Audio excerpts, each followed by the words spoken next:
What's up, guys? Welcome back down to Ice Level after another week of postseason hockey. As always, I am your surprised at the results as ever host, James Blennau. This week, we have a little bit of a special segment. We're going to go over some of the women's Frozen Four games. So, without further delay, let's get into the Ice Level Lowdown because we have, as always, a lot to talk about. All conferences except the Big Ten have announced their all-conference teams as of this week.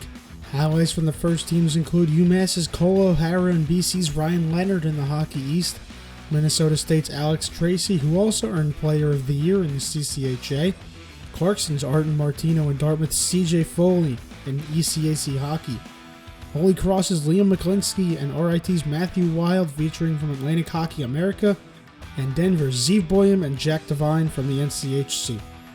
Conferences haven't finished fully announcing individual awards, but finalists are out for many honors. On Saturday night, Notre Dame head coach Jeff Jackson coached his final game behind the Irish bench in East Lansing. The Irish lost a tight 1-0 game to an elite Michigan State squad to end a possible Cinderella run. Jackson finished his career with 2 national championships, 601 wins, 42 alumni in the NHL, 18 NCAA Tournament appearances, and 7 Frozen Four appearances. Jackson finishes his 27th season now and retires one of the great college hockey coaches in the past 3 decades. Congratulations on your career and enjoy your retirement, Coach. Now before the cross-conference highlight hub, let's highlight the 4 teams in the upcoming Women's Frozen Four at Ritter Arena this weekend. Starting with the reigning champions, let's take a look at the Ohio State Buckeyes. The Buckeyes come into this tournament with a 28-7-3 overall record, with a 19-6-3 record in the ever-tough WCHA. They dismantled St. Lawrence in a 6-1 win at home on the way to the national semifinal. Ohio State also has massive wins against Cornell, Minnesota, and Wisconsin throughout their season. Sophomore forward Jocelyn Amos leads the way on the women advantage with 10 goals on the Buckeyes' 24.6 power play conversion rate, averaging a goal nearly every 4 attempts.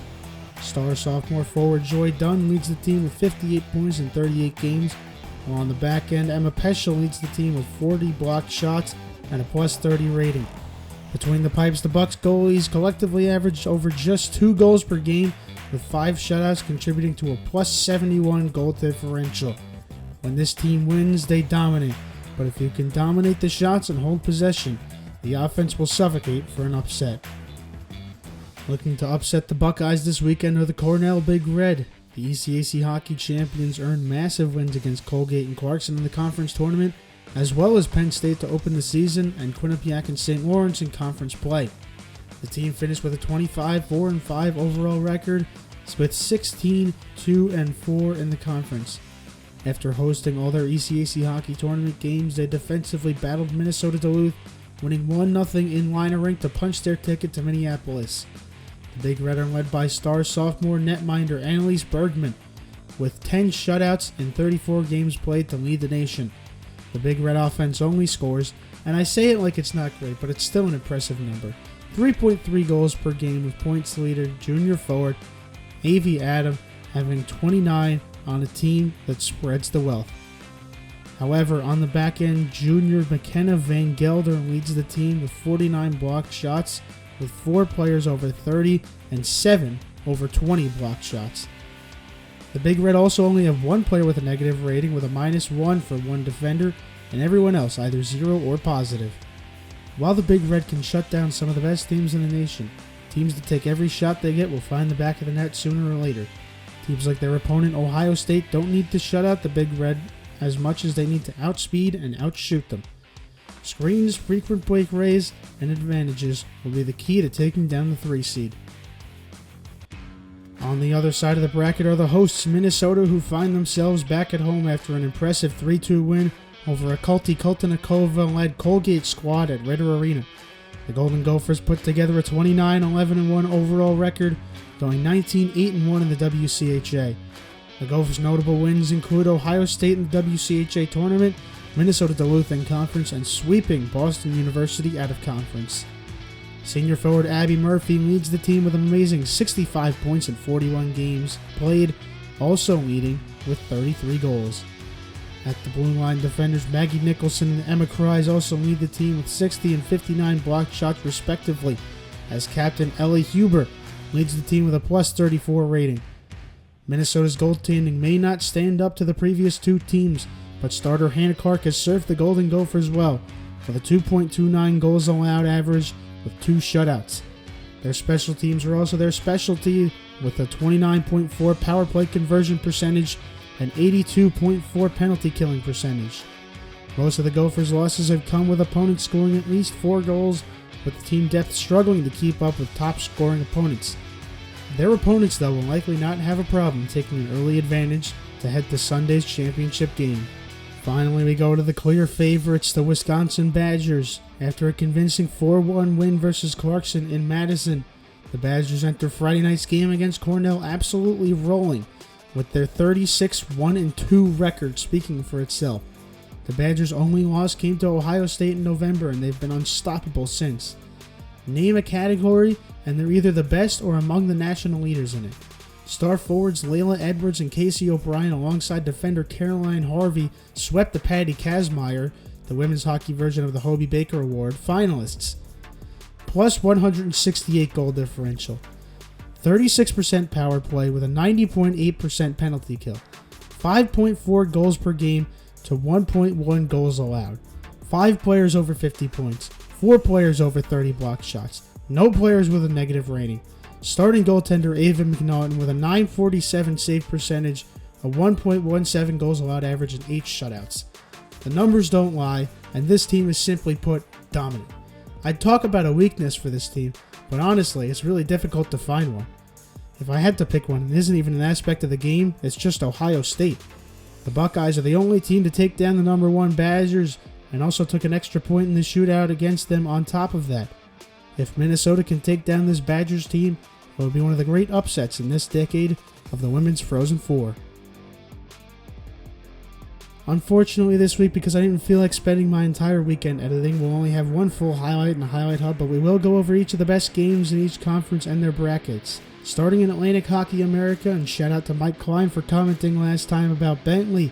The Falcons beat 2-seeded Sacred Heart at Martiri Family Arena with a shutout in Game 2 to advance to the AHA Finals. So let's check out who their opponent is with an NCAA Tournament bid on the line. As we spoke about before, Bentley sweeping the 2-seed Sacred Heart 2-0. Holy Cross also sweeps their opponent, number 5 Army, 2-0, as the Crusaders host the Falcons for the AHA Championship on March 22nd. In one of the biggest games of the year for both teams in the Big Ten, Ohio State took down Penn State in an overtime thriller on Saturday night in Columbus, 4-3. Gunnar Wolf Fontaine, in the words of John Buccigross, is inevitable as he scored his 16th goal this season to extinguish the red-hot Nittany Lions, who are now holding out hope for an NCAA tournament bid, while we head over to the bracket to take a look at who will meet the Buckeyes in the Big Ten Final. The number 1 seed Michigan State wins its first game and heads to the championship as they host the 3-seeded Ohio State Buckeyes on Saturday night. Michigan State coming off a shutout of Notre Dame, and Ohio State reeling after a massive win over Penn State. This is going to be a good one, folks. You'll want to strap in. Minnesota State continues to dominate the CCHA as they shut out upsetters Bemidji State in a revenge win from their season-closing shootout loss, as the Mavericks shut out the Beavers 4-0 in goaltender Alex Tracy's 5th blank of the season. Adam Isley scored twice, and 8 Mavericks got on the score sheet as we take a look at who they face in the CCHA Championship. As we said before, Minnesota State shuts out Bemidji State 4-0, and St. Thomas handles Bowling Green thoroughly with a 3-1 win as the Tommies travel to Mankato with the Mason Cup on the line.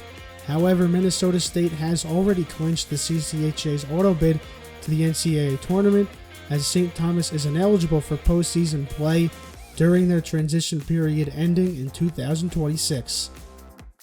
All tickets are punched, and it's all aboard to the home of Miracles, Lake Placid, New York.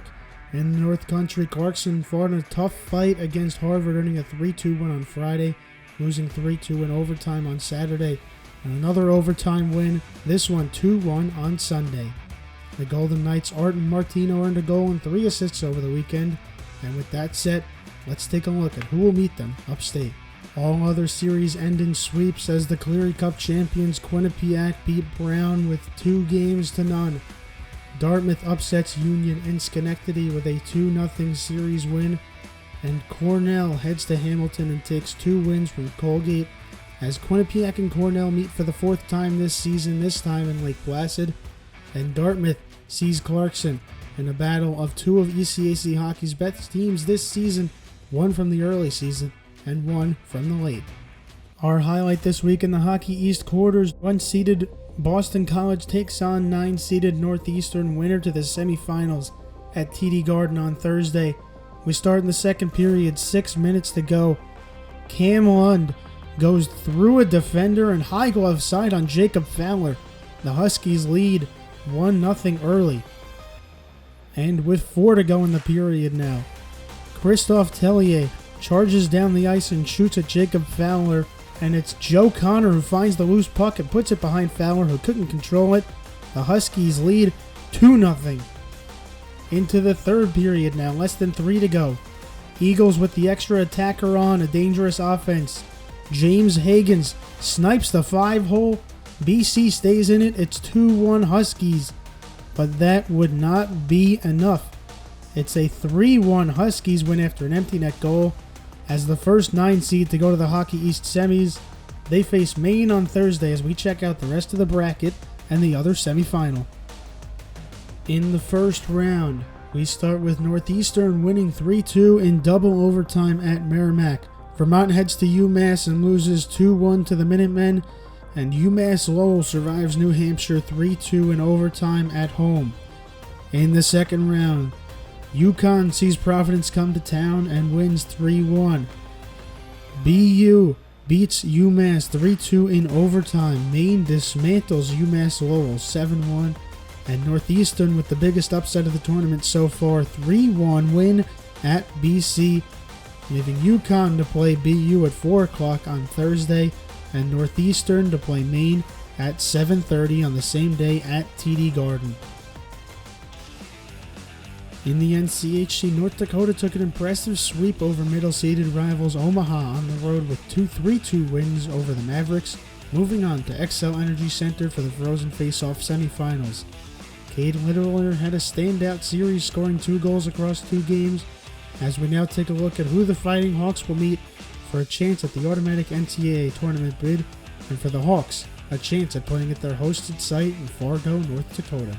Penrose Cup champions Western Michigan took 2 6-2 wins as St. Cloud State came to Kalamazoo. Minnesota Duluth comes into the desert, and Arizona State took a 4-3 and 6-5 overtime win on Friday and Saturday. And Denver and Colorado College, the only other series to go to 3 games, with the Tigers winning the first 3-1 and the Pioneers winning the second and third 6-3 and 9-2 in Denver. That sees Denver take on Arizona State now at 4 o'clock, and North Dakota play Western Michigan at 7:30 Central Time. The Ice Level Podcast is sponsored by Best Damn Tape. Best Damn Tape's mission is to supply the most affordable and elite-level sports tape to athletes worldwide. You can go to bestdamntape.com and use code DanKShow40, that's DanKShow40, to get 40% off your order. Go to bestdamntape.com and order your clear tape, your black and white tape, scented stick wax, and more. Now we take a look at the NCAA Tournament field with the current pairwise rankings from USCHO.com. At number 1, it's Boston College, 2, Michigan State, 3, Maine, and 4, Minnesota.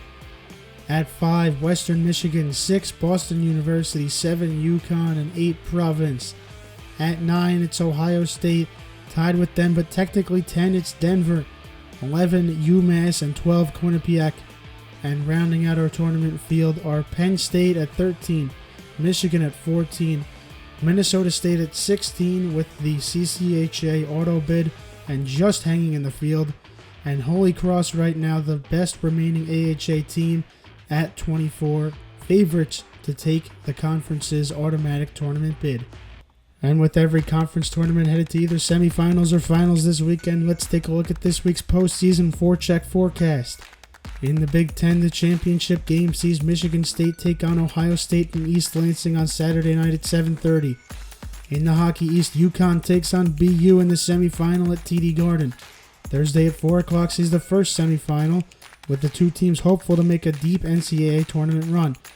In the NCHC, North Dakota meets Western Michigan on Friday, 7:30 Central, as the Penrose Cup champions look to win their first Frozen Faceoff championship, and the Hawks look to steal a bid into the NCAA tournament with 2 more wins. And in ECAC hockey, Quinnipiac meets Cornell for the first time in the ECAC hockey semifinals, and the 4th time this season at 4 o'clock on Friday. The Big Red won the past 2 games in a shootout, with the Bobcats winning the first meeting in regulation in Ithaca.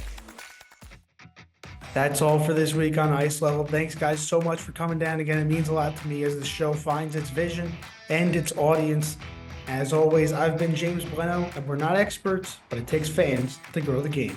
I'll see you guys after another week of postseason hockey and Selection Sunday.